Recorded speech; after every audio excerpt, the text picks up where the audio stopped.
மிகுந்த அன்போடு வாழ்த்துகின்றோம். இம்மட்டும் நம்மை காத்து வருகின்ற இம்மானுவேலனாம் ஆண்டவர் இயேசு கிறிஸ்துவுக்கு நாம் நன்றி சொல்லுவோம். நாம் இருக்கிற இடங்களிலே பக்தியோடு நாம் ஆண்டவரை தொழுது கொள்வோம். நிச்சயமாக நாம் இருக்கிற இடங்களிலே தேவ பிரசன்னம் நம்மை சூழ்ந்து கொண்டு தேவன் ஒவ்வொருவரையும் ஆசீர்வதிப்பாராக.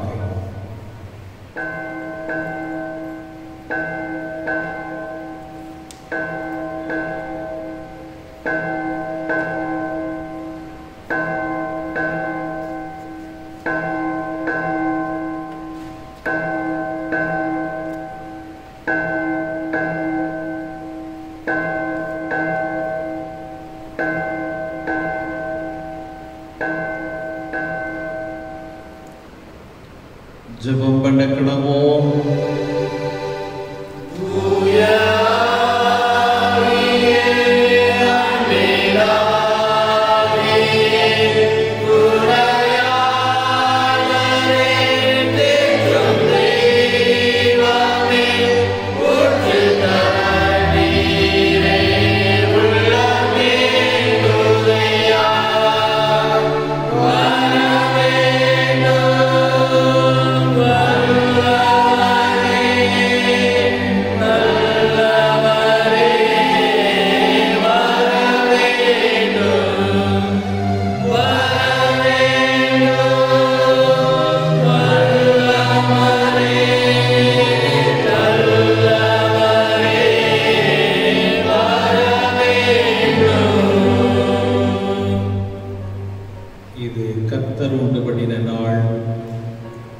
இதிலே மகிழ்ந்து களிகூர கிடப்போம்.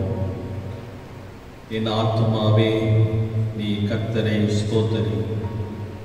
கர்த்தர் நல்லவர், அவர் கிருபை என்றும் உள்ளது. மகிமையும் வல்லமையும் ஆட்சிமையும் கிருபையும் நிறைந்த எங்கள் பரிசுத்தமுள்ள தந்தையே, இந்த மனமகிழ்ச்சி நாளுக்காக ஸ்தோத்திரம் செலுத்துகிறோம். இந்நிமிடம் வரையிலும் கண்ணின் மணியை போல எங்களை பாதுகாத்து வந்திருக்கிறீர். உமக்கு ஸ்தோத்திரம். எல்லா தீமைகளுக்கும் விலக்கி ரட்சித்து ஆண்டவரே, கோழி தன் குஞ்சுகளை எவ்விதமாக தன்னுடைய சட்டையின் கீழ் பாதுகாத்து வருகிறதோ அவ்விதமாக உம்முடைய பிள்ளைகளாக எங்களை உம்முடைய சட்டை நிழலிலே மிகுந்த பாதுகாப்போடு எங்களை நடத்தி வருகிறீர். உமக்கு ஸ்தோத்திரம். இந்த ஆராதனையின் மூலமாக நாங்கள் உம்மை மகிமைப்படுத்தும்படியாக உம்மை ஆராதிக்கும்படியாக ஆயத்தப்படுகிறோம். தகப்பனே, உம்முடைய பிரசன்னத்தினாலே எங்களை நிரப்பும். நாங்கள் இருக்கிற இடங்களிலே உம்மை மகிமைப்படுத்துகின்ற பொழுது நீர் எங்கள் மத்தியிலே கடந்து வந்து எங்கள் ஒவ்வொருவரையும் ஆசீர்வதிக்க வேண்டும் என்று எங்கள் ஆண்டவர் இயேசு கிறிஸ்துவின் மூலம் வேண்டிக் கொள்கிறோம் பிதாவே. தேவ நாமத்திற்கு மகிமை உண்டாக. நாம் யாவரும் இணைந்து 200 கீதங்களில் 609வது பாடலை பாடுகிறோம். 609வது பாடல்.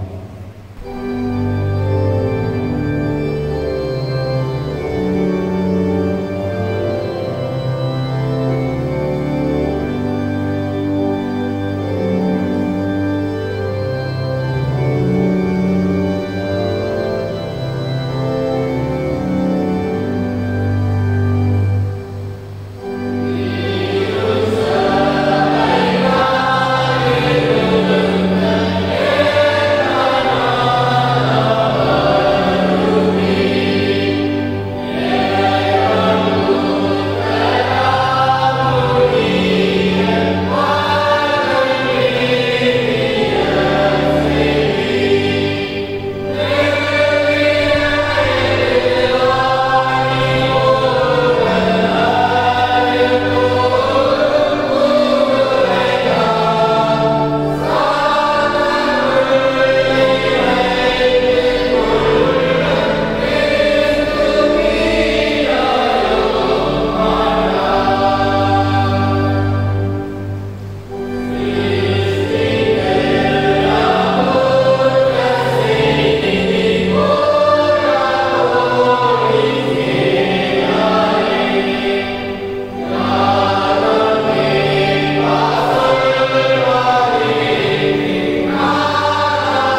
வேண்டுகிறான்.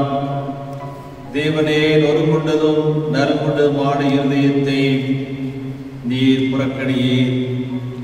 உங்கள் வஸ்திரங்களை அல்ல, உங்கள் இருதயங்களை கிழித்து உங்கள் தேவனாகிய கர்த்தரிடத்தில் திரும்புங்கள். அவர் இரக்கமும் மன உருக்கமும் நீடிய சாந்தமும் மிகுந்த கிருபை உள்ளவர். அவர் தீங்குக்கு மனஸ்தாபப்படுவருமாயிருக்கிறார்.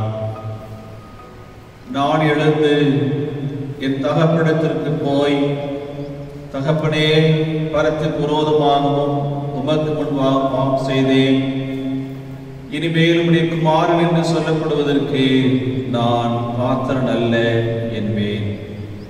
பிரியமானவர்களே, நம்முடைய பரம பிதாவாகிய சர்வ வல்லமையுள்ள தேவனுடைய அளவில்லாத தயவினாலும் இரக்கத்தினாலும் பாவ மன்னிப்பை பெறுவதற்காக நாம் செய்த பலவிதமான பாவங்களையும் அக்கிரமங்களையும் அவர் சந்நிதியில் மாயமாய் மறைத்துக் கொள்ளாமல் பணிவும் தாழ்மையும் துக்கமும் கீழ்ப்படுதல் இதயத்தோடு அறிக்கையிட வேத வசனம் பற்பல வாக்கியங்களில் அமையப்படுகிறது. நாம் இக்காலத்திலும் தேவனுக்கு முன்பாக நம்முடைய பாவங்களை மனத்தாழ்மையாய் அறிக்கையிட வேண்டும் அன்றி திருக்கரங்களினாலே நாம் பெற்றுக்கொண்ட மேன்மையான உபகாரங்களுக்காக ஸ்தோத்திரம் செலுத்தவும், மிகவும் சிறந்த அவருடைய புகழை பிரஸ்தாபம் பண்ணவும், அவருடைய மகா பரிசுத்த வசனத்தை கேட்கவும், நம்முடைய சரீரத்திற்கும் ஆத்மாவுக்கும் தேவையானவர்களுக்காக வேண்டிக் கொள்ளவும் நாம் இருக்கிற இந்த அருமையான வேளையிலும் பாவங்களை அறிக்கையிடுவது நமது விசேஷித்த கடமையாயிருக்கிறது. ஆகையால் நாம் யாவரும் சுத்த இருதயத்தோடும் தாழ்ந்த சத்தத்தோடும் பரம கிருபாசன தண்டையில் என்னுடனே கூட சேர்ந்து நான் சொல்லுகிற பிரகாரம் சொல்ல உங்களை வேண்டிக் கொள்கிறேன். ஆண்டுடைய பிரசனத்தை உணர்ந்தவர்களாக நம்முடைய குற்றங்கள் குறைவுகளெல்லாம் நாம் அறிக்கை செய்வோம். தகப்பனே, பரத்துக்கு விரோதமாகவும் உமக்கு முன்பாக பாவம் செய்தேன் என்று இளையகுமாரன் சொன்னவனமாக அறிந்தோ அறியாமலோ தெரிந்தோ தெரியாமலோ நாம் செய்த ஒவ்வொரு பாவத்தையும் நாம் அறிக்கை செய்வோம். திருவையாக இறங்கி எங்களுடைய பாவங்களை மன்னித்து என்னையும் எங்களையும் உடைய திரு இரத்தத்தினாலே கழுவி எங்களை பரிசுத்தப்படுத்தும் என்ற சிந்தையோடு பாவரிக்கை ஜெபத்தை நாம் இணைந்து ஏறெடுப்போம். சர்வ வல்லமையும் மிகுந்த இரக்கமுள்ள பிதாவே, தமிழ் நாடுகளைப் போல நானுடைய வழியில்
பணிவிடைக்காரருக்கு அதிகாரத்தையும் கட்டளையும் அருளி செய்திருக்கிறார். மெய்யாய் மனம் திரும்பி நமது பரிசுத்த சுவிசேஷத்தை உண்மையாய் விசுவாசிக்கிற யாவருக்கும் அவர் பாவங்களை மன்னித்து விமோசனம் செய்கிறார். ஆகையால் கடைசி நித்தியாளத்தில் செய்யத்தக்கதாய் இத்தருணத்தில் நாம் செய்வதற்கு பிரியமாயிருக்கவும், இனி உயிரோடு இருக்கும் நாளெல்லாம் மாசில்லாமல் பரிசுத்தமுள்ளவர்களாய் நடக்கவும், அவர் நமக்கு மெய்யான மனம் திரும்புதலையும் நம்முடைய பரிசுத்த ஆவியை அருளி செய்ய வேண்டும் என்று நம்முடைய கர்த்தராகிய இயேசு கிறிஸ்துவின் மூலமாய் அவரை வேண்டிக் கொள்ள கடவோம்.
82ஆம் சங்கீதம்.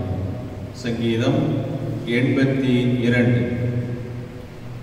தேவ சபையிலே தேவன் எழுந்தருளிருக்கிறார், தேவர்களின் நடுவிலே அவர் நியாயம் விசாரிக்கிறார்.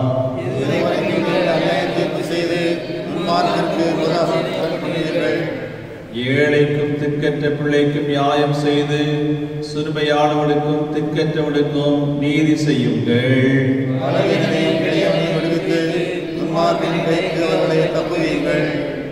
அறியாமலும் உணராமலும் இருக்கிறார்கள், அந்தகாரத்திலே நடக்கிறார்கள், தேசத்தின் அஸ்திபாரங்கள் எல்லாம் அசைகிறது.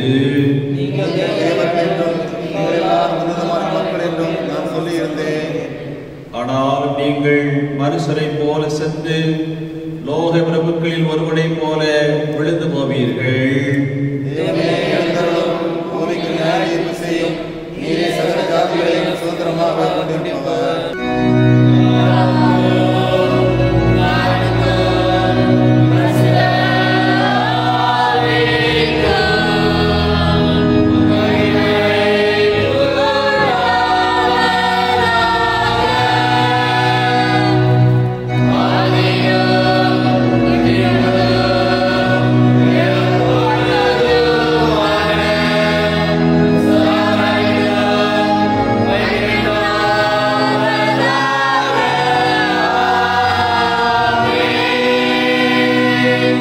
வாசிக்கும்படியாக தெரிந்து கொள்ளப்பட்ட முதலாம் வேத பாடம் யாத்ராகமம் 10ஆம் அதிகாரம் 1ஆம் வசனம் முதல் 7ஆம் வசனம் முடிய.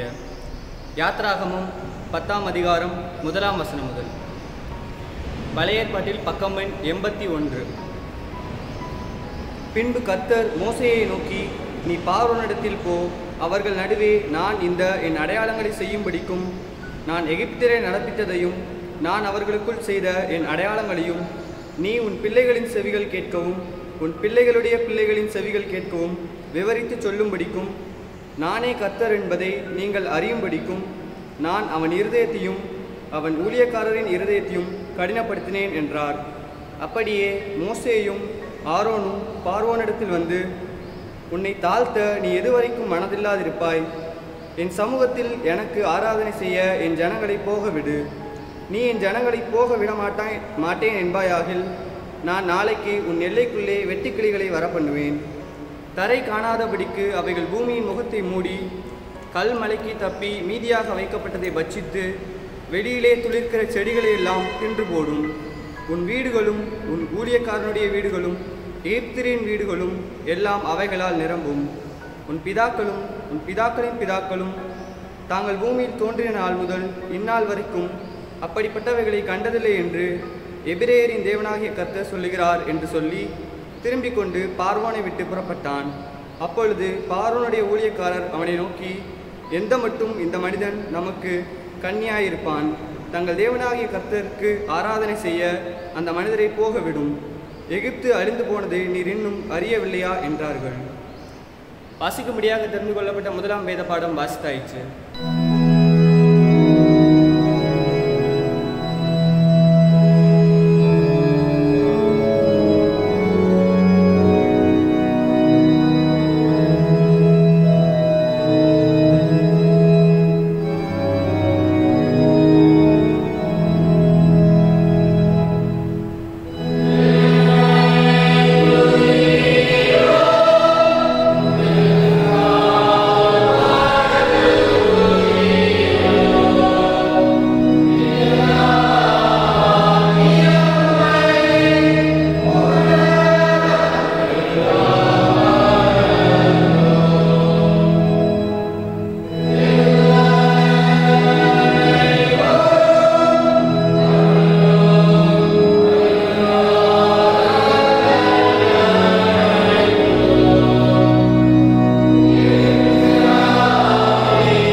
வாசிக்கும்படியாக தெரிந்து கொள்ளப்பட்ட இரண்டாம் வேத பாடம் வெளிப்படுத்தின விசேஷம் 6ஆம் அதிகாரம் 9ஆம் வசனம் முதல்.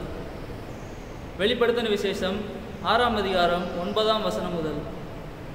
அவர் 5ஆம் முத்திரையை உடைத்தபோது தேவ வசனத்தின் நிமித்தமும் தாங்கள் கொடுத்த சாட்சியின் நிமித்தமும் கொல்லப்பட்டவர்களுடைய ஆத்துமாக்களை பலிபீடத்தின் கீழே கண்டேன். அவர்கள், பரிசுத்தமும் சத்தியமும் உள்ள ஆண்டவரே, தேவரீர் பூமியின் மேல் குடியிருக்கிறவர்களிடத்தில் எங்கள் இரத்தத்தை குறித்து எதுவரைக்கும் நியாய தீர்ப்பு செய்யாமலும் பழிவாங்காமலும் இருப்பீர் என்று மகா சத்தமிட்டு கூப்பிட்டார்கள். அப்பொழுது அவர்கள் ஒவ்வொருவருக்கும் வெள்ளை அங்கிகள் கொடுக்கப்பட்டது. அன்றியும் அவர்கள் தங்களைப் போல கொலை செய்யப்பட போகிறவர்களாகிய தங்கள் உடன் பணிவிடைக்காரரும் தங்கள் சகோதரருமானவர்களின் தொகை நிறைவாகுமளவும் இன்னும் கொஞ்சம் காலம் இளைப்பாற வேண்டும் என்று அவர்களுக்கு சொல்லப்பட்டது. வாசிக்கும்படியாக தெரிந்து கொள்ளப்பட்ட இரண்டாம் வேத பாடம் வாசித்தாயிற்று.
விசுவாசத்தை நாம் அறிக்கை செய்வோம்.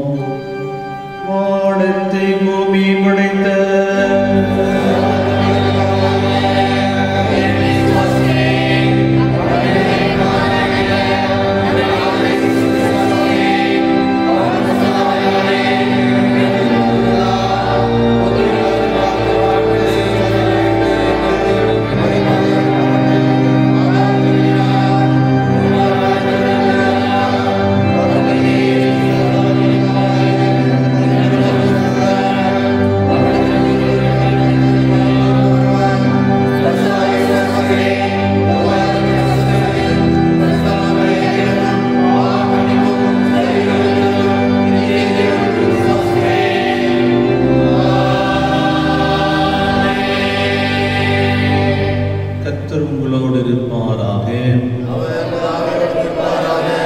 ஜெபம் பண்ண கிடவோம். கர்த்தாவே எங்களுக்கு இரங்கும், கர்த்தாவே எங்களுக்கு இரங்கும். பரமண்டலங்களில் இருக்கிற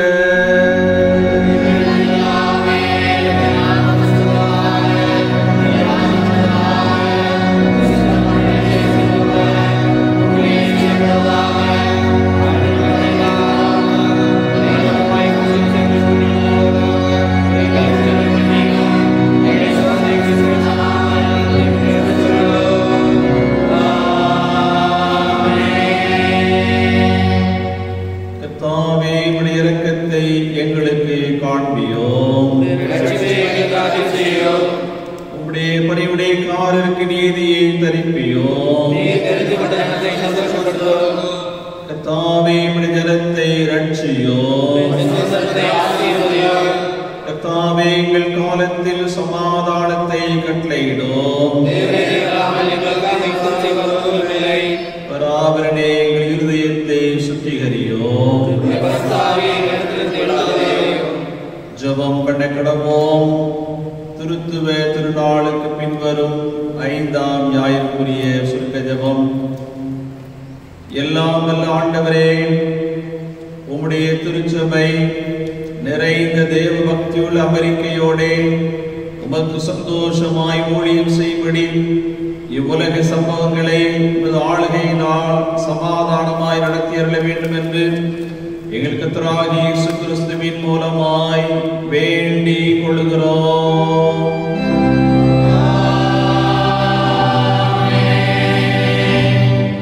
சமாதானத்திற்கு காரணரும் ஏக சித்தி விரும்புமாகிய தேவனே, உம்மை அறிவதே நித்திய ஜீவன், உம்மை சேவிப்பதே மெய் சுயாதீனம். தேவரீரை தஞ்சமானம் கொண்டிருக்கிற அடியாராகிய நாங்கள் எந்த விரோதிகளுடைய வல்லமைக்கு பயப்படாதிருக்கும்படியாக எங்கள் சத்துருக்கள் செய்கிற எல்லா பிரயத்தல் என்று எங்கள் கர்த்தராகிய இயேசு கிறிஸ்துவின் வல்லமையினால் எங்களை காப்பாற்றியருளோம்.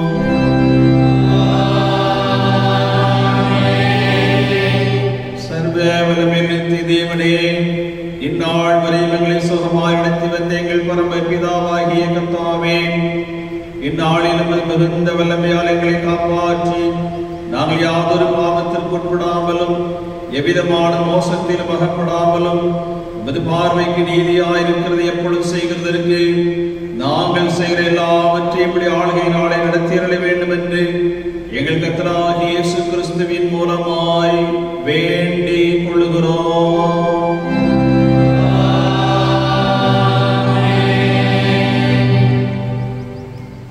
ஆண்டுடைய சமூகத்திலே நன்றி நிறைந்த உள்ளத்தோடு நம்முடைய துதி தோத்திரங்களை ஏறெடுப்போம்.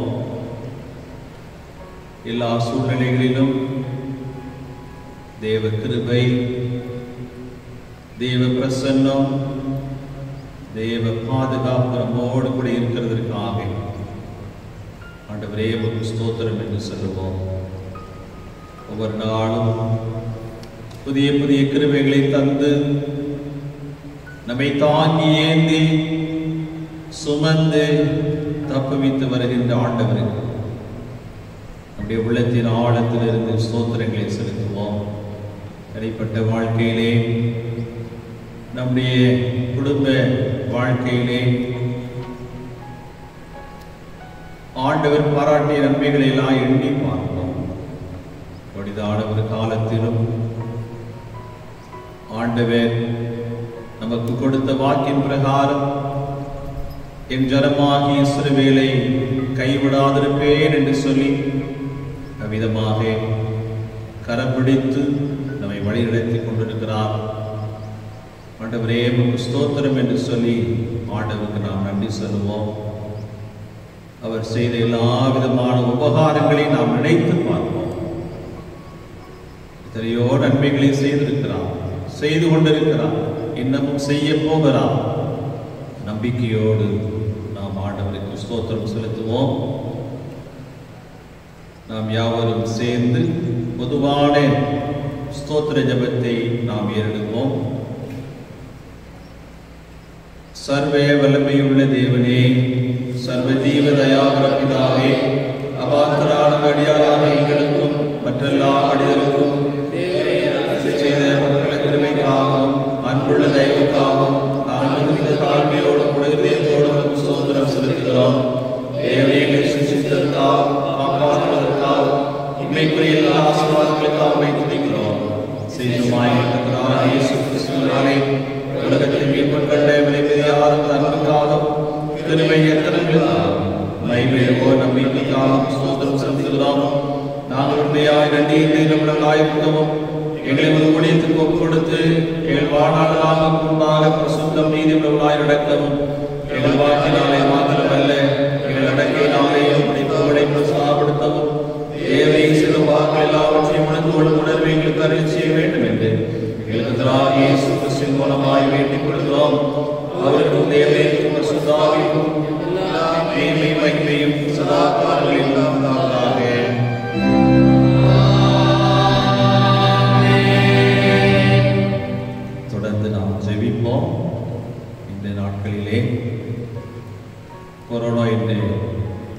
கொடிய தொற்று வியாதி இதோ உலகம் முழுவதும் பரவி கொண்டிருக்கிறது. நம்முடைய தேசத்திலும் நாளுக்கு நாள் கூடிக்கொண்டிருக்கிறது. இந்த வேளையில் நாம் இருக்கிற இடங்களிலே ஆண்டவரே, என்னுடைய பாவமோ எங்களுடைய பாவமோ தயவாக நீ மன்னித்து இந்த நோய் முற்றிலுமாக மறைந்து போகட்டும் என்று சொல்லி நாம் எல்லாரும் ஒரு மனதோடு ஜெபிப்போம். ஆண்டவே, இந்த நோயை அழித்து போடும்படியா, இந்த கிருமியை அழித்து போடும்படியா நாம் ஜெபிக்கலாம். சர்வ வல்லமையுள்ள தேவனே, உம்முடைய ஜனங்கள் வனாந்தரத்திலே மோசேயும் ஆரோனையும் எதிர்த்து அவர்களுக்கு விரோதமாய் அடஞ்சாதித்து கலகம் செய்த நிமித்தம் அவர்கள் மேல் கோபம் கொண்டு வாதை வரவிட்டு தாவீது ராஜாவின் காலத்திலும் கொள்ளை நோயினாலே 70,000 பேரை சங்காரம் செய்து பின்பும் இரக்கத்தை நடைபோர்ந்து மற்றவர்களை ரட்சித்தீரே. இந்த காலத்தில் கொடிய விஷ வியாதியினாலே மாறிக்கொள்ளப்படுகிற ஏழை பாவிகளாக எங்கள் மேல் மனதுருகி அப்பொழுது தேவரீர் இரக்கமாய் பாவ பரிகாரத்தை ஏற்றுக்கொண்டு வாதை நிறுத்தும்படி சங்கார தூதருக்கு கட்டளையிட்டது போல இப்போதும் எங்கள் கர்த்தராகிய இயேசு கிறிஸ்துவின் திருமுகத்தை பார்த்து இந்த கொடிய விஷ வியாதியை எங்களை விட்டு நீக்கியருள வேண்டும் என்று எங்கள் ஆண்டவர் இயேசு கிறிஸ்துவின் மூலமாய் வேண்டிக் கொள்கிறோம்.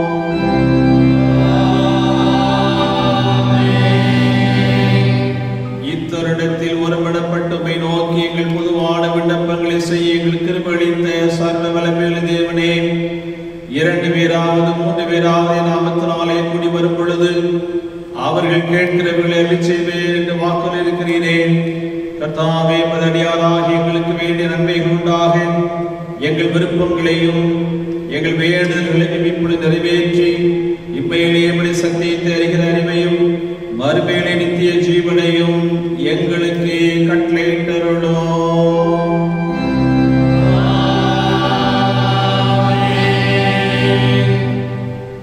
தயவு செய்து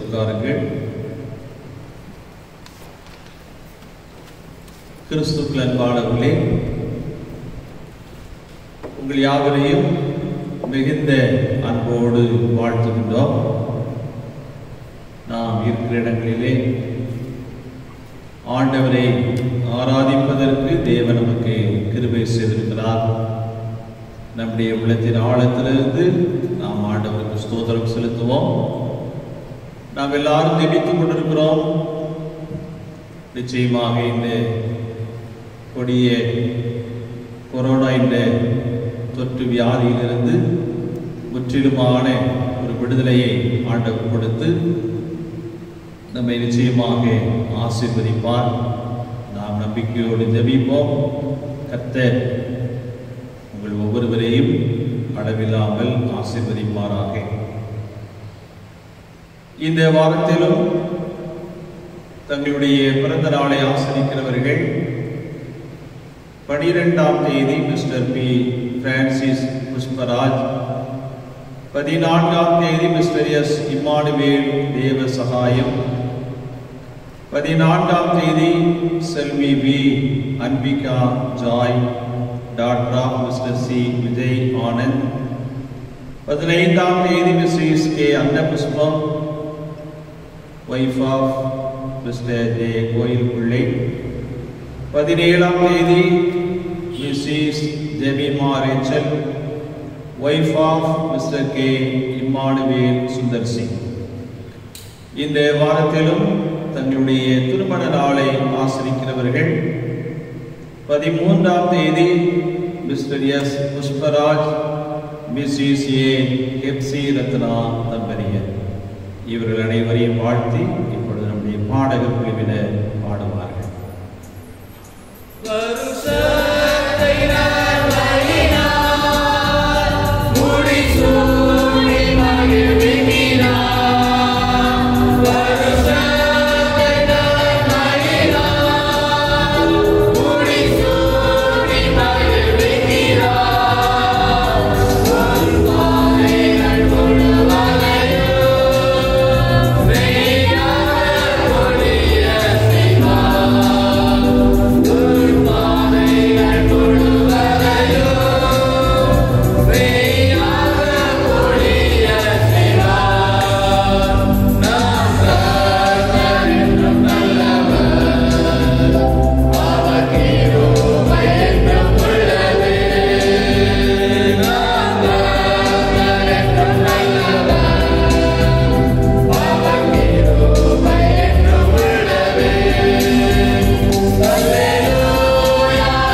நன்மையினால் முடிசூட்டுகிற எங்கள் பரிசுத்தமுள்ள தந்தையே, இந்த வாரத்திலே தங்களுடைய பிறந்த நாளை ஆசரிக்கிற நம்முடைய பிள்ளைகள் யாவருக்காகவும் திருச்சபையாக இணைந்து ஜெபிக்கிறோம்.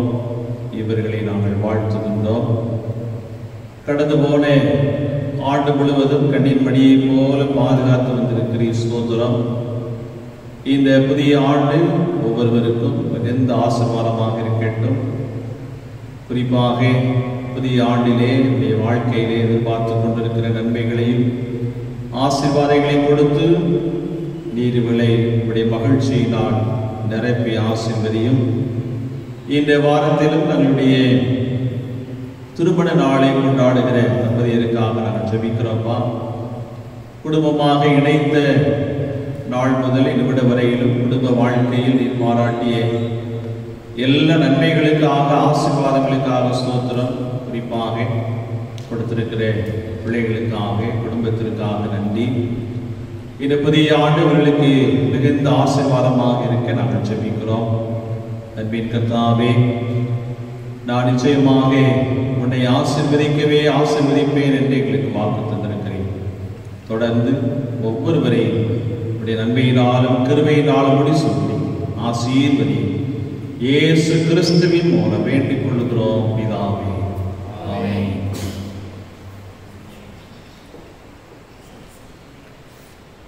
செய்திக்கு ஆயத்தமாக 200 கீதங்களில் 314 பாடுகிறோம். 200 கீதங்களில் 314 இறங்கும் தெய்வ ஆவியே என்ற பாடலை நாம் பாடுகிறோம்.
இரட்சகருமாகிய இயேசு கிறிஸ்துவின் ஈடு இணையற்ற நாமத்தில் உங்களை அன்போடு வாழ்த்துகிறேன்.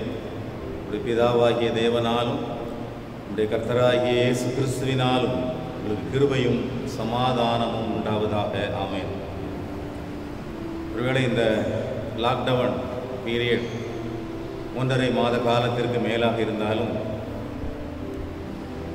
யூடியூப் வழியாக உங்களை சந்திப்பதில் மிக்க மகிழ்ச்சி அடைகிறோம்.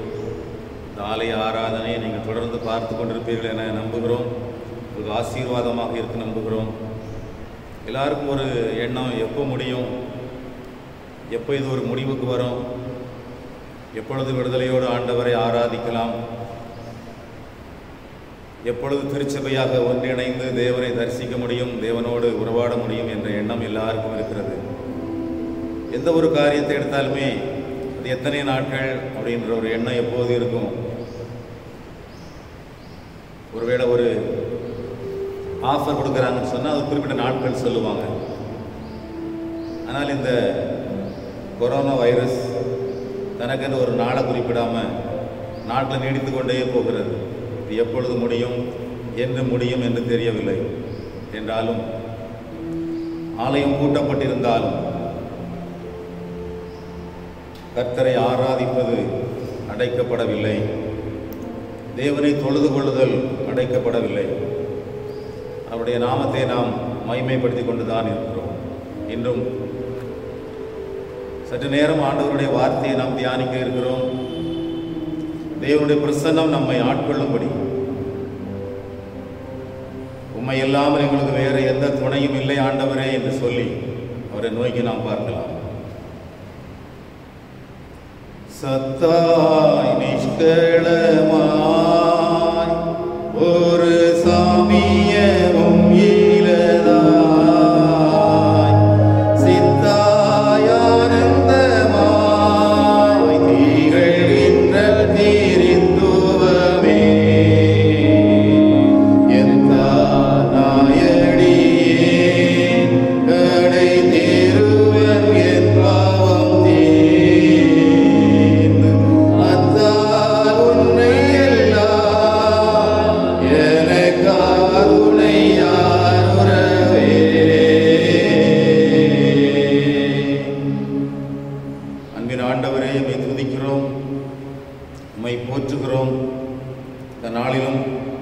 நோக்கி பார்ப்பதற்கு, உம்மை புகழ்ந்து பாட, உம்மை நோக்கி எங்கள் விண்ணப்பங்களை ஏறெடுக்க, உடைய வார்த்தைகளை கேட்க ஒரு தருணம் கொடுத்ததற்காக நமக்கு நன்றி செலுத்துகிறோம்.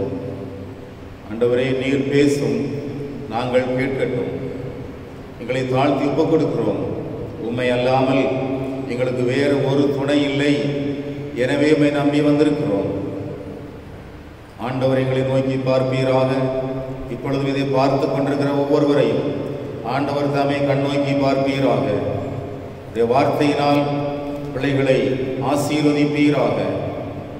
கர்த்தர் சீயோனில் இருந்து உங்களை ஆசீர்வதிப்பார். சீயோனில் வேதம் வெளிப்படும் என்று சொன்னபடி சீயோனில் வெளிப்பட்ட வேதமானது பார்த்து கொண்ட ஒவ்வொருவரையும் ஆசீர்வதித்து வழி நடத்துவதாக. இயேசு கிறிஸ்துவின் மூலம் ஜெபிக்கிறோம் நல்ல பிதாவே, ஆமென்.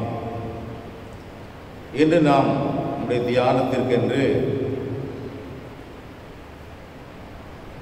தாவீதினுடைய சங்கீதங்களில் 13ஆம் சங்கீதத்தில் 1ஆம் வசனத்தையும் 2ஆம் வசனத்தையும் நாம் வாசிக்க கேட்கலாம். சங்கீதம் 13:1-2. கர்த்தாவே, எதுவரைக்கும் என்னை மறந்திருப்பீர்? எதுவரைக்கும் உம்முடைய முகத்தை எனக்கு மறைப்பீர்? என் இருதயத்திலே சஞ்சலத்தை நித்தம் நித்தம் வைத்து எதுவரைக்கும் என் ஆத்மாவிலே ஆலோசனை பண்ணி கொண்டிருப்பேன்? எதுவரைக்கும் என் சத்துரு என்மேல் தன்னை உயர்த்துவான்?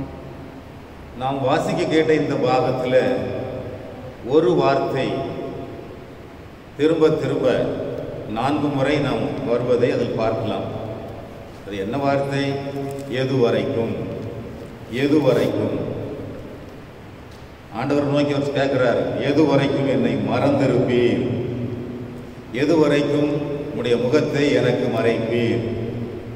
தன்னைத்தானே பார்த்து சொல்கிறான். பார்த்து, எது வரைக்கும் நான் தினம் என் சஞ்சலத்தை, வருத்தத்தை, பாடுகளை ஆலோசனை பண்ணிக்கொண்டே இருப்பேன்? எது வரைக்கும் சத்துரு, அது பகைஞர் அல்லது இந்த கொடிய நாட்கள், ஆபத்து நாட்கள் என்னை கீழாக்கி அது மேலாக நிற்கும் என்று தாவீது இங்கு புலம்புவதாக நாம் பார்க்கிறோம். எதுவரைக்கும் கர்த்தாவே, எதுவரைக்கும், எதுவரைக்கும் என்று சொல்லி தாவீது சொல்றாரு, நான் என்ன நீங்க மறந்துட்டீங்க, உங்களுடைய முகத்தை எனக்கு மறைச்சிட்டீங்கன்னு சொல்லி சொல்றார். அதே தாவீது தான் சொல்லுவார், சங்கீதம் 40:17 கர்த்தரோ என் மேல் நினைவாயிருக்கிறார் என்று சொல்லி. அப்படியால் இந்த சூழ்நிலையில் அவருடைய கஷ்டம், இந்த வேதனை, இந்த நீங்காத ஒரு உள்ளத்தில் ஏற்பட்ட ஒரு காயம் ஆண்டவரை நோக்கி, ஆண்டவரே நீங்கள் மறந்துட்டீங்கப்பா, முகத்தை மறைச்சிட்டீங்க, முகத்தை நான் பார்க்க முடியல என அவர் நினைக்கிறார். ஒரு காரணம் என்னதான் இருக்கலாம் அப்படின்னு சொன்னால், நாம் அதைத்தான் நினைப்போம். நாம் ஜெபம் பண்ணுகிறோம், உடனடியாக பதில் வரவில்லை. உடனே என்ன எண்ணுகிறோம், ஆண்டவர் என்னை மறந்து விட்டார். நான் கூப்பிட்டு பார்க்குறேன், அவருடைய முகத்தை ஆண்டவர் மறைச்சிட்டாரு, எனக்கு அவருடைய முகத்தை காட்டவில்லை, எனக்கு பதில் தரவில்லை என்று நாம் நினைக்கிறோம். ஆனால் தேவன் என்ன சொல்லுகிறார்? தீர்க்கதரிசி ஏசாயா ஒரு அழகான ஒரு காரியத்தை பதிவு பண்ணி வைத்திருக்கிறார். ஏசாயா தீர்க்கதரிசியின் புத்தகம் 49ஆம் அதிகாரம் 14ஆம் வசனம் முதல் நாம் வாசிக்கும் பொழுது தேவன் நமக்கு அங்கே தெளிவாக சொல்றார். ஏசாயா 49:14. சீயோனோ, கர்த்தர் என்னை கைவிட்டார், ஆண்டவர் என்னை மறந்தார் என்று சொல்லுகிறாள். ஸ்திரீயானவள் தன் கர்ப்பத்தின் பிள்ளைக்கு இறங்காமல் தன் பாலகனை மறப்பாளோ? அவர்கள் மறந்தாலும் நான் உன்னை மறப்பதில்லை. இதோ என் உள்ளங்கைகளில் உன்னை வரைந்திருக்கிறேன், உன் மதில்கள் எப்போதும் என் முன் இருக்கிறது. உள்ளங்கையில் நம்மை வரைந்து வைத்திருக்கிற நம்மை மறந்து போவாரா? அவர் மறந்து போவதில்லை. ஆனால் வேதம் தெளிவாக சொல்லுகிறது, மறந்தது தேவன் அல்ல, அவருடைய சிருஷ்டியாக நாம் தான் என்று. பாகம் 32ஆம் அதிகாரம் 8ஆம் வசனத்தில், உன்னை ஜெனிப்பித்த கன்மலையை நீ நினையாமல் போனாய், உன்னை பெற்ற தேவனை நீ மறந்தாய் என்று வேதம் சொல்கிறது. சங்கீதக்காரன் எழுதி வைக்கிறான், கர்த்தருடைய செயல்களை, அவருடைய அதிசயங்களை அவருடைய ஜனங்கள் மறந்தார்கள் என்று. அவரை காப்பாற்றிய, அவருக்கு இரட்சகராக வந்த கடவுளையே மறந்தார்கள் என்று. அவர் சொன்ன புத்திமதிகளை, அவர் வேதத்தை எல்லாம் மறந்தார்கள் என்று சொல்லப்பட்டிருக்கிறது.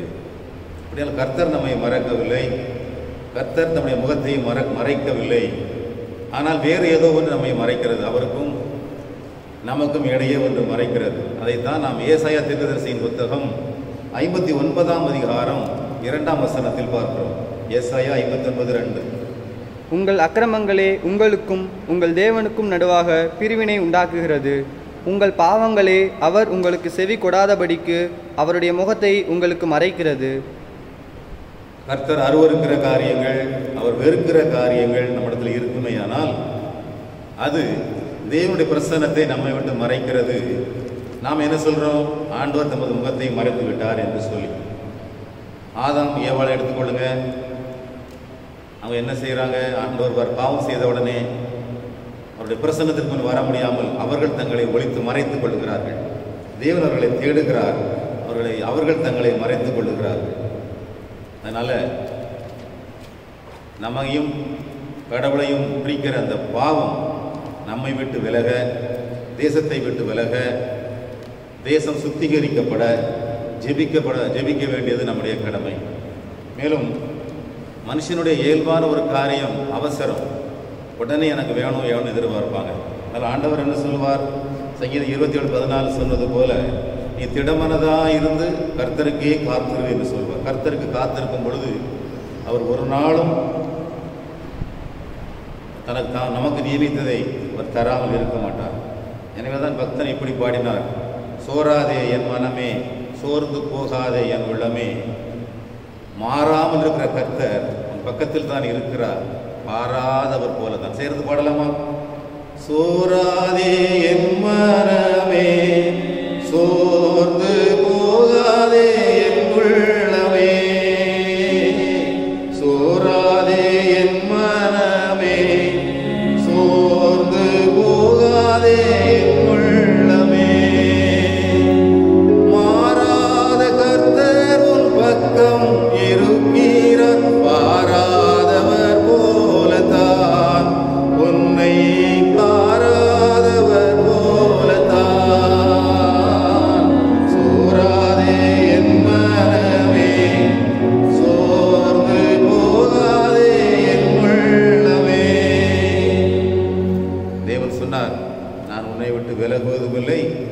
கைவிடுவதும் இல்லை. ஏசாயா தீர்க்கதரிசி எழுதி வைத்திருக்கிறார், நான் என் உள்ளங்கையில் என்னை வரைந்து வைத்திருக்கிறேன் என்று. இவை ஜெபம் பண்ணும் பொழுது உடனடியாக நமக்கு பதில் தரவில்லை, பெறப்படவில்லை என்று சொன்ன சோர்ந்து போகிறோம். ஆனால் கர்த்தர் அதற்கு ஒரு காலத்தை குறித்து வைத்திருக்கிறார். அதுவரை நாம் காத்திருக்க வேண்டியது நமது கடமை. ஒரு சமயம் ஒரு போதகர் பல வருடங்களுக்கு முன்பு அவர் தனது ஆராதனை நடத்துவதற்கென்று அவர் ஒவ்வொரு வாரமும் மலையில் 4 மணி நேரம் நடந்து சென்று ஆராதனை நடத்த வேண்டும். எனவே 4 மணிக்கெல்லாம் புறப்பட்டு செல்வார். அப்படியே ஒரு நாள் எல்லா காரியங்களையும் எடுத்துக்கொண்டு தன்னுடைய வேதாகமம், அப்படியே நற்கரணை பரிமாறுவதற்கு ஏற்பட்ட தேவையான பொருட்கள் எல்லாவற்றையும் தன்னுடைய பையில் எடுத்துக்கொண்டு அவர் சென்று கொண்டிருக்கிறார். அது சாதாரணமான ஒரு காலம். ஆனால் அவர் சென்று கொண்டிருக்கும் போது இடையில் திடீரென அந்த பகல் வேளையில் சூரியன் உதிக்கிற நேரத்தில் மழைக்கான இடியும் மின்னலும் கேட்கிறது. அவருக்கு ஒரே இது மழை நேரம் இல்லையே என்று சொல்லி உடனே முழங்கால் படியிட்டு, ஆண்டவரே நான் ஆராதனைக்கு செல்கிறேன், நான் மலையில் ஏறி செல்ல வேண்டும், மழை இருள் வந்தால் என்னால் செல்ல முடியாது என்று கருத்தாய் விண்ணப்பம் பண்ணுகிறார். விண்ணப்பம் பண்ணி நடக்கிறார். அவர் விண்ணப்பம் பண்ணின பிறகு அதை தொடர்ந்து அதுவரைக்கும் இருந்த மழையை விட ஜெபம் பண்ண உடனே மழையும் மிக அதிகமாக இருக்குது, இடி முழக்கம் அதிகமாக இருக்குது, மின்னல் அதிகமாக இருக்குது.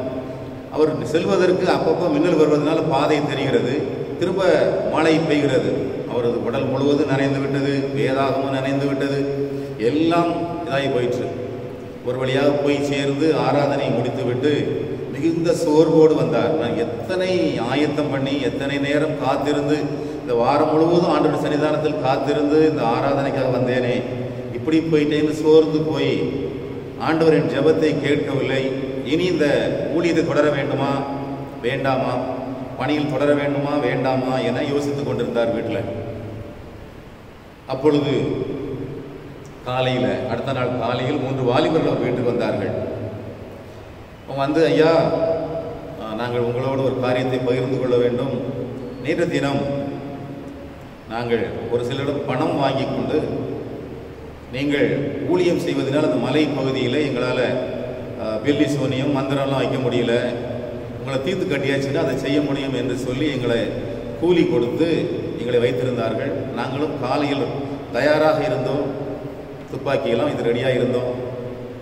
ஆனால் நீங்கள் தூரத்து வரும்போது பார்த்து நாங்கள் தயார் பண்ணக்கூடிய நேரத்தில் பாருங்கள், ஒரே மழை, நினைத்திராத நேரத்தில் நாங்கள் நின்ற நேரத்தில் மழை பெய்ததை பார்க்கும்போது அப்படிப்பட்ட ஒரு மழையை நாங்கள் பார்த்ததில்லை. நாங்கள் வைத்திருந்த எல்லா வெடிபொருட்கள் எல்லாம் நனைந்து போனது. எவ்வளவோ பிரயத்தனம் பண்ணி பார்த்தும் ஒன்றும் செய்ய முடியவில்லை. திரும்ப நான் உங்களை உற்று பார்க்கும் பொழுது அந்த மின்னலை வெளிச்சத்தை பார்க்கும் பொழுது ஏதோ ஒரு ஒளி உங்களை சுற்றி பாதுகாவலாக இருப்பதை நாங்கள் உணர்ந்தோம். எனவே அந்த பணத்தையும் கொண்டு வந்திருக்கிறோம் ஐயா, நீங்கள் ஆராதிக்கிற தேவன் மெய்யான தேவன் என்று சொல்லி ஒரு சாட்சி சொன்னாராம். அப்பொழுதுதான் அந்த போதகர் தன்னை குறித்து வெட்கப்பட்டாராம். ஐயோ, நாம் வீணாக ஆண்டவரை விட்டு மறுதலித்து போக தீர்மானித்து விட்டோமோ, ஆண்டவர் நம்மை பாதுகாப்பதற்கென்று இப்படி செய்திருக்கிறார் என்று சொல்லி. எனவே நம்முடைய விண்ணப்பம் ஒருவேளை நமக்கு அது உடனடியாக பதில் வராத மாதிரி தெரிந்தாலும், வேதம் சொல்லுகிறபடி இமை பொழுது நான் உன்னை கைவிட்டேன், ஆனாலும் மிகுந்த இரக்கங்களினால் இந்த காரணியத்தான் சேர்த்துக் கொள்வேன் என்றதை அவர் கட்டாயம் நமக்கு நிறைவேற்றுவார். ஏனென்றால் அவர் இருக்கிறவராகவே இருக்கிறவர், நேற்றும் இன்றும் என்று மாறாதவர் அவர். இயேசு சொன்னார், உலகத்தின் முடிவு பரியந்தம் கடைசி நாட்களில் நம்மளோடு இருக்கிறேன் என்று. கோழி தன் குஞ்சுகளை எப்படி ஆபத்து காலத்தில் கூப்பிட்டு சேர்த்துக் கொள்ளுமோ அதுபோல நாங்களை சேர்த்துக் கொள்வேன் என்று சொன்னவர். கழுகு தன் குஞ்சுகளை சிறகின் மீது அசைவாட்டுவது போல நான் உங்களை பார்த்துக் கொள்வேன் என்று சொன்னவர். தகப்பன் தன் பிள்ளையை தோளின் மேல் சுமப்பது போல் சுமப்பேன் என்று சொன்னவர். கட்டாயம் இந்த காலங்களை கட்டாயம் மாற்றுவார். எதுவரைக்கும் என்ன பிரச்சனையாக இருந்தாலும், எதுவரைக்கும் இந்த பிரச்சனைன்னு சொல்கிறீர்களோ அதற்கு வந்து ஒரு நாள் குறிக்கப்பட்டிருக்கிறது. அந்த நாள் வரும்போது அது நீங்கும். எனவே தான் யோபு சொன்னார், அவர் என்னை கொண்டு போட்டாலும் நான் நம்பிக்கையாக இருப்பேன் என்று. எனவே இயேசு என்னை கைவிட மாட்டார், அவர் எப்போது என்னோடு இருப்பார் என்று சொல்லி நாம் அவரை மேல் நம்பிக்கையாக இருப்போம். அவர் நம்மை ஆசீர்வதிப்பார். யாத்ராகமம் 3ஆம் அதிகாரம் 7ஆம் வசனத்தில் ஆண்டவர் சொல்லுகிறார், இஸ்ரவேல் ஜனங்கள் அடிமைத்தனத்தில் இருக்கும் பொழுது அவருடைய உபத்திரவத்தை நான் பார்க்கவே பார்த்தேன் என்று சொல்லி. 2 சாமுவேல் 24:5 சொல்கிறது, இந்த இந்த கொள்ளை நோய்க்கு என்று குறித்த காலம் ஒன்று இருக்கிறது. ஆனாலும் நானே உன் பரிகாரியை கர்த்தர் என்று சொன்னார். அதை நினைத்த மக்களாக நாம் இருப்போம். யோபு அவர் சொல்லும் பொழுது யோபு 14ஆம் அதிகாரம் 13, 14 ஆகிய 2 வசனங்களில் யோபு சொல்லுகிறார். யோபு 14, 13, 14. நீர் என்னை பாதாளத்தில் ஒழித்து உமது கோபம் தீர் மட்டும் என்னை மறைத்து என்னை திரும்ப நினைக்கும்படிக்கு எனக்கு ஒரு காலத்தை குறித்தால் நலமாயிருக்கும். யோபு விண்ணப்பம் பண்ணுகிறார், என்னை ஒழித்து வைத்து நான் எப்போது திரும்பி வர வேண்டும், இந்த தீங்கு நாளிலிருந்து நான் எப்போது விடுவிக்க வேண்டும் என்று எனக்கு ஒரு காலத்தை நீர் நியமித்தால் அது நலமாயிருக்கும் என்று. மனுஷன் செத்தபின் பிழைப்பானோ, எனக்கு மாறுதல் எப்போது வருமென்று எனக்கு குறிக்கப்பட்ட போராட்டத்தின் நாளெல்லாம் நான் காத்திருக்கிறேன். இது ஒரு போராட்டத்தின் காலம், அதற்கு ஒரு நாள் குறிக்கப்பட்டிருக்கிறது. அது வரைக்கும் நான் என்ன செய்ய வேண்டும்? காத்து கொண்டிருக்க வேண்டும். சங்கீதக்காரன் 123ஆம் சங்கீதம் 2ஆம் வசனத்தில், சங்கீதம் 123:2 இதைத்தான் அவர் என்றும் சொல்லுகிறார். இதோ வேலைக்காரரின் கண்கள் தங்கள் எஜமான்களின் கையை நோக்கி இருக்குமா போலவும், வேலைக்காரியின் கண்கள் தன் எஜமாட்டியின் கையை நோக்கி இருக்குமா போலவும், எங்கள் தேவனாகிய கர்த்தர் எங்களுக்கு இரக்கம் செய்யும் வரைக்கும் எங்கள் கண்கள் அவரை நோக்கி இருக்கிறது. நமக்கு தேவன் இரக்கம் செய்யும் வரைக்கும், அல்லது அந்த குறித்த காலம் வரைக்கும் நாம் அவரையே நோக்கி கொண்டிருக்க வேண்டியது நம்முடைய கடமை. கர்த்தர் கட்டாயம் நம்முடைய நிலைமையை மாற்றுவார். இந்த காலங்கள் மாறும், சீக்கிரத்தில் மாறும், அதி சீக்கிரத்தில் நீங்கிவிடும் இந்த உபத்திரவ காலம். சாமுவேல் 2 சாமுவேல் 24:25 சொல்லுகிறது, கர்த்தர் அந்த இஸ்ரவேல் ஜனங்களுக்கு அந்த வாதையை கொண்டு வரும்போது, ஒரு பலிபீடத்தை கட்டு, அந்த பலியிடு, தேசத்திற்காக வேண்டுதல் செய் என்று சொல்லுகிறார். அப்பொழுது நான் தேசத்திற்கு சேமத்தை உண்டு பண்ணுவேன் என்று 2 நாளாகவும் 7:14 நீங்கள் என் முகத்தை தேடுங்கள் என்று சொல்லுகிறார். என்னை நோக்கி விண்ணப்பம் பண்ணுங்கள் என்று. இது நாம் செய்ய வேண்டியது. அனுதினம் ஒரு பலிபீடத்தை கட்டி நாம் பலி செலுத்த வேண்டியது. நமக்கென்று ஜெப வேளையை ஒதுக்கி நாம் ஜெபித்து தேசத்திற்காக, சபைக்காக, மக்களுக்காக நாம் ஜெபிக்கும் பொழுது, அவருடைய முகத்தை தேடும் பொழுது தேசத்திற்கு சேமத்தை கொடுப்பார். இது ஒரு குறித்த காலம், அது ஒரு நாள் குறிக்கப்பட்டிருக்கிறது. இந்த குறித்த காலம், தேவன் குறித்த காலம் வந்தவுடனே அது முடிவடையும். கர்த்தர் நம்மை எல்லா தீங்குக்கும் விலக்கி காப்பது. தீங்கு நாட்கள் மறையும், நம்முடைய கூடாரத்திலே மறைப்பார், நம்முடைய கூடார மறைகளை ஒழித்து வைத்து பாதுகாப்பார், கண்மலை மேல் நிறுத்துவார். அவரை நாம் நம்பி இருப்போம். கர்த்தர் நமக்கு உதவி செய்வார். நாம் இருந்த வண்ணமாக கண்களை மூடி அவரை நோக்கி பார்ப்போமா?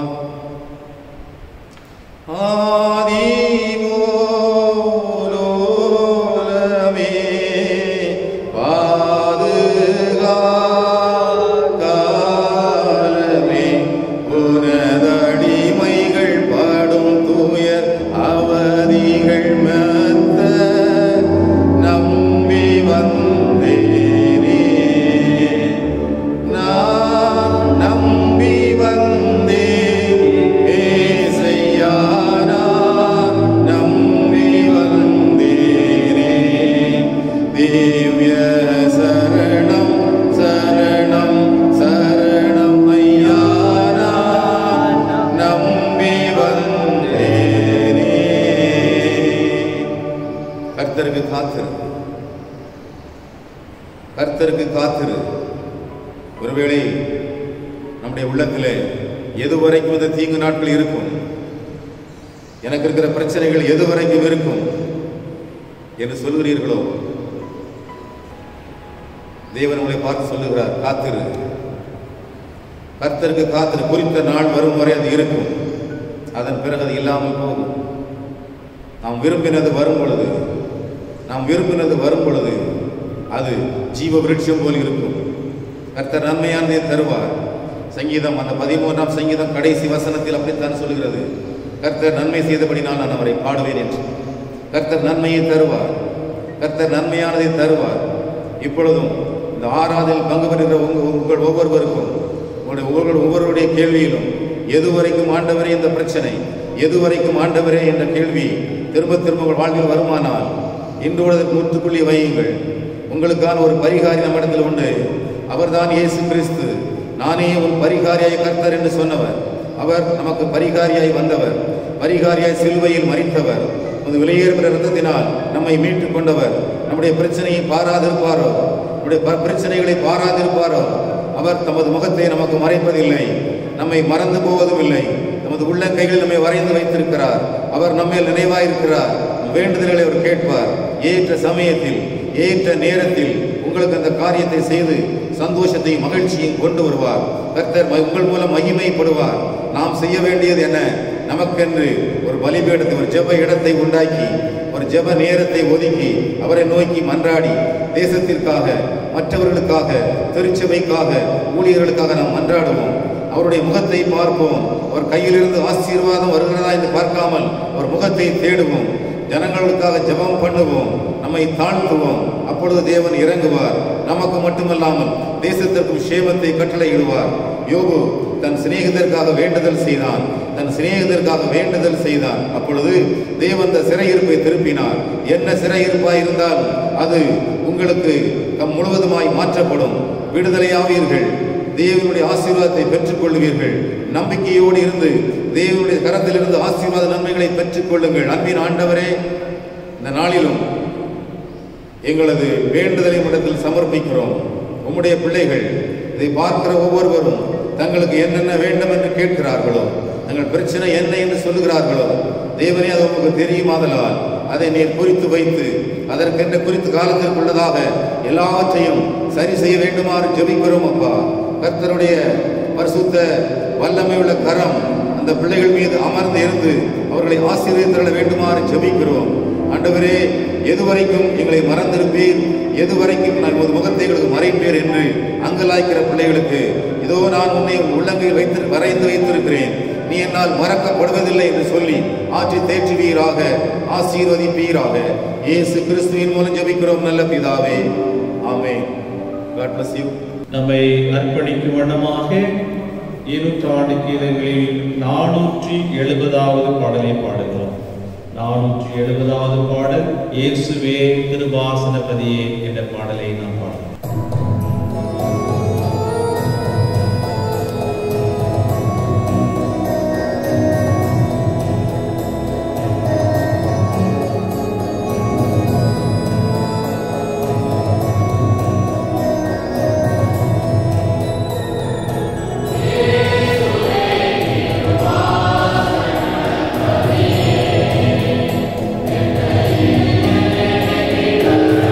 Amen.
ஜெபம் செய்வோம்.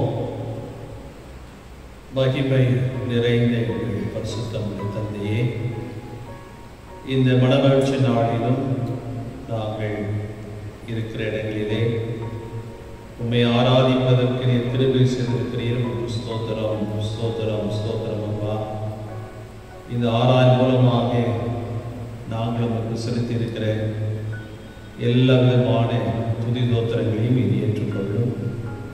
குறிப்பாக எங்களுடைய திருச்சபைக்காக நமக்கு ஸ்தோத்திரம், திருநெல்வேலி திருமண்டலத்திற்காக நமக்கு ஸ்தோத்திரம். கடந்த 239 ஆண்டுகளாக எங்களுடைய திருமண்டலத்திற்கு, எங்களுடைய திருச்சபைக்கு நீ பாராட்டிய எல்லா நன்மைகளையும் நாங்கள் எண்ணி பார்க்கிறோம். இந்த 240ஆம் ஆண்டிலும் நாங்கள் திருச்சபையாக உம்மை நோக்கி பார்க்கிறோம். தகப்பனே, ஒரு குளோரிந்தாள் என்ற ஒரு அம்மையார் மூலமாக எங்களுடைய திருச்சபை ஆரம்பிக்கப்பட்டு இன்றைக்கு நல்ல ஒரு வளர்ச்சியை கண்டு திருச்சபை வளர்ந்து பெருகி வருகிறதற்காக நமக்கு ஸ்தோத்திரம். இதோ எங்களுடைய திருமண்டலத்திலே பணியாற்றிய பேராயர்கள், குருக்கள், சபை ஊழியர்கள், ஆலய பணியாளர்கள், சுயாதீன ஊழியர்கள் மாத்திரமல்ல, திருச்சபையின் ஒவ்வொரு அங்கத்தினர்களுக்காகவும் நாங்கள் ஜெபிக்கிறோம். எங்களுடைய திருமணத்திற்கு நீ தந்திருக்கின்ற எல்லா பாடசாலைகளுக்காக, கல்லூரிகளுக்காக, மருத்துவமனைகளுக்காக நமக்கு ஸ்தோத்திரம். பரோபகார பாடசாலைகளுக்காக ஸ்தோத்திரம். தகப்பனே,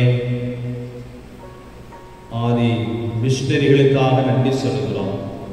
திருநெல்வேலி திருமண்டலம் உருவாகுவதற்கு மிகவும் அரும்பாடுபட்ட முன்னோர்களுக்காக ஸ்தோத்திரம். எல்லா மிஷனரிகளுக்காக நாங்கள் நன்றி சொல்கிறோம். மேநாட்டு மிஷனரிகளுக்காக, இந்திய நாட்டு அருள் தொண்டர்களுக்காக நன்றி சொல்கிறோம். அவருடைய வாழ்க்கையெல்லாம் இந்த நாட்களிலும் நாங்கள் நினைவு கூறுகிறோம்.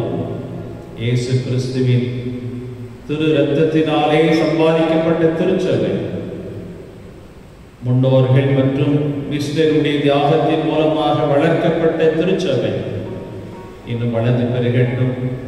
எங்களுடைய திருச்சபை திருமண்டலம் ஆசீர்வதிக்கப்பட நாங்கள் மன்றாடி ஜெபிக்கின்றோம். காணப்படுகின்ற குறைவுகள், குற்றங்கள் எல்லாவற்றையும் மன்னித்து வரும் நாட்களிலே இன்னும் அதிகமாக எங்களுடைய திருச்சபையின் திருமண்டலத்தின் ஊழியங்கள் வளர்ந்து பெருகத்தக்கதாக நாங்கள் ஜெபிக்கிறோம். எங்களுடைய தென்காசி வடக்கு சியோநகர் சேகரத்திற்காக ஸ்தோத்திரம். இந்த சியோநகர் திருச்சபைக்காக, காசி மேஜர்புரம் திருச்சபைக்காக, துரைசாமிபுரம் திருச்சபைக்காக, ஊர் மேலழகையான திருச்சபைக்காக நாங்கள் ஜெபிக்கிறோம். ஒவ்வொரு சபையும் ஆண்டவரை வளர்ந்து பெருகட்டும். ஆவிக்குரிய விதமாக ஆண்டவரை நாங்கள் உண்மை அறிகின்ற அறிவிலே வளர்ந்து பெருகத்தக்கதாக நீர் உதவி செய்யும். கர்த்தாவே, திருச்சபை ஆண்டவரே உம்முடைய சரீரம், நீர்தான் திருச்சபைக்கு தலைவர். திருச்சபை மக்கள் ஒவ்வொருவரும் உறுப்புகள். இந்த திருச்சபையானது இணைந்து வளர்ந்து பெருகி இன்னும் அதிகமாகவே மகிமைப்படுத்தக்கூடிய கிருபைகளை தாரும். இந்த வேளையிலும் எங்களுடைய தனிப்பட்ட தேவைகள், குடும்ப தேவைகளை எல்லாம் சந்தியும். படிக்கிற பிள்ளைகளை பெயர் சொல்லி ஆசீர்வதியும், ஞானத்தினால் நிறைத்தரணும். பள்ளிகள், கல்லூரிகள் எல்லாம் மூடப்பட்ட நிலை, ஒருவேளை ஆங்காங்கே ஆன்லைன் மூலமாக வகுப்புகள் நடத்தப்பட்டாலும் ஆண்டவரே, எங்களுடைய பிள்ளைகளுக்கு நீர்தான் ஞானத்தை கொடுத்து ஆசீர்வதியும். வாலிப தம்பி தங்கையருக்காக ஜெபிக்கிறோம். உடைய எதிர்காலம் ஆசீர்வாதமாக இருக்கட்டும். ஒவ்வொருடைய கையின் பிரயாசத்தை ஆசீர்வதிங்க. சிறு தொழில் பெருந்தொழில் செய்கிற மக்களை ஆசீர்வதியும். அன்றாட உழைக்கிற உழைப்பாளிகளை ஆசீர்வதிங்க. அரசு ஊழியர்கள், ஆசிரியர் பெருமக்கள் மற்றும் ஆண்டவர் ஒவ்வொருவருக்கும் கொடுத்திருக்கிற பணியை ஆசீர்வதியும். பணி நிமித்தமாக கிடைக்கின்ற வருவாயை ஆசீர்வதியும். இந்த கொரோனா இந்த சூழல் நிமித்தமாக வருவாய் இழந்து இருக்கிற மக்களுக்கும் ஆண்டவரே பொருளாதார தேவைகளை எல்லாம் சந்தித்தார். திருச்சபை மக்கள் பற்பல இடங்களிலே தூர இடங்களில் இருக்கிற ஒவ்வொருவருக்காக ஜெபிக்கிறோம். அனைவரையும் ஆண்டவர் பெயர் சொல்லி ஆசீர்வதியும். இந்த வேளையிலும் குறிப்பாக சுகவீனமாய் விளைவினமாய் மக்களுக்காக ஜெபிக்கிறோம். இப்படி வல்ல கருத்தினாலே தொட்டு அற்புத சுகத்தை தான். கொரோனா என்ற கொடிய வியாதியினால் பாதிக்கப்பட்டிருக்கிற மக்களுக்கும் கிருபையாக இறங்கு பரிபூர்ண சுகத்தை தான். தேச தலைவர்களுக்காக ஜெபிக்கிறோம். எங்களுடைய தேசத்தை ஆளுகை செய்கிற ஒவ்வொருவருக்காக, அரசு அதிகாரிகளுக்காக ஜெபிக்கிறோம். ஞானத்தை கொடுத்து தேச மக்கள் சுபிட்சமாய் இருப்பதற்கு எடுக்கிற திட்டங்கள், அரசு எடுக்கிற ஒவ்வொரு முயற்சிகளையும் நீர் ஆசீர்வதியும். விசேஷமாக இந்த வேளையிலும் இந்த ஆறாளிலே பங்கு பெற்றுக் கொண்டிருக்கிற ஒவ்வொருவரையும் நீர் பெயர் சொல்லி ஆசீர்வதியும். ஆண்டவரே, நாங்கள் போய் நோக்கி பார்க்கிறோம். அப்பா, நம்பினவர்கள் ஒருபோதும் வெட்கப்பட்டு போனதில்லை. அவர்கள் அவரை நோக்கி பார்த்து பிரகாசம் அடைந்தார்கள். அவர்கள் முகங்கள் வெட்கப்படவில்லை என்ற வசனத்தின் பிரகாரம் நம்மை நோக்கி பார்க்கிற ஒவ்வொருடைய வாழ்விலும் பிரகாசமான வாழ்வை கொடுத்து ஒவ்வொருடைய எதிர்காலமும் ஆசீர்வாதமாக இருக்கட்டும். நாங்கள் செலுத்திருக்கிற துதி தோத்திரங்களை ஏற்றுக்கொள்ளும். எங்களை தாழ்த்தி அர்ப்பணித்து ஜெபிக்கிறோம். எங்கள் ஆண்டவர் இயேசு கிறிஸ்துவின் மூலம் வேண்டிக் கொள்கிறோம் பிதாவே.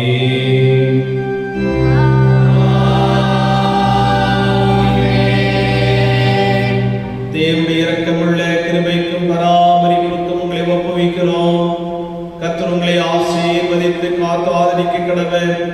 கர்த்தருடைய திருமுகத்தை உங்கள் மேல் பிரகாசிக்க பண்ணி உங்கள் மேல் கிருபையாயிருக்க கடவர். கர்த்தருடைய திருமுகத்தை உங்கள் மேல் பிரசன்னமாக்கி இப்பொழுதும் எப்பொழுதும் உங்களுக்கு சமாதானம், சந்தோஷம், சகலவிதமான ஆசீர்வாதங்களையும் சம்பூர்ணமாய் கட்டளையிட கடவர்.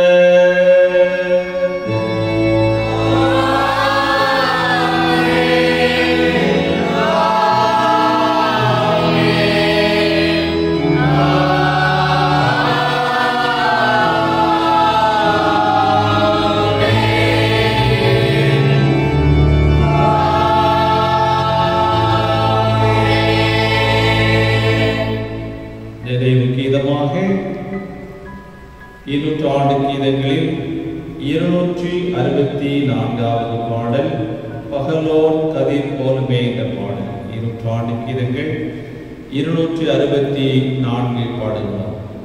Oh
ஸ்தோத்திரி. என் ஆத்துமாவே கர்த்தரை ஸ்தோத்திரி. அவர் செய்த சகல உபகாரங்களையும் மறவாதே. ஆமென். ஆராயனை பங்கு பெற்ற உங்கள் ஒவ்வொருவரையும் அன்போடு வாழ்த்துகின்றேன்.